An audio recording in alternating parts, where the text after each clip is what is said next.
ડીસાની સીમમાં રીંછ જોવા મળતા દોડધામ મચી। બનાસકાંઠાના ડીસા તાલુકાના થેરવાડા સીમમાં રીંછ જોવા મળી। રીંછ આવતા જ લોકોમાં ભયનો માહોલ જોવા મળ્યો।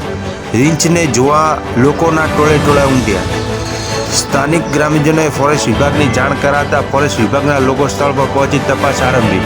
રીંછ આવ્યાના સમાચાર વાયુ વેગે પ્રસરી જતા મોટી સંખ્યામાં લોકોના ટોળે ટોળા ઉમટી પડ્યા।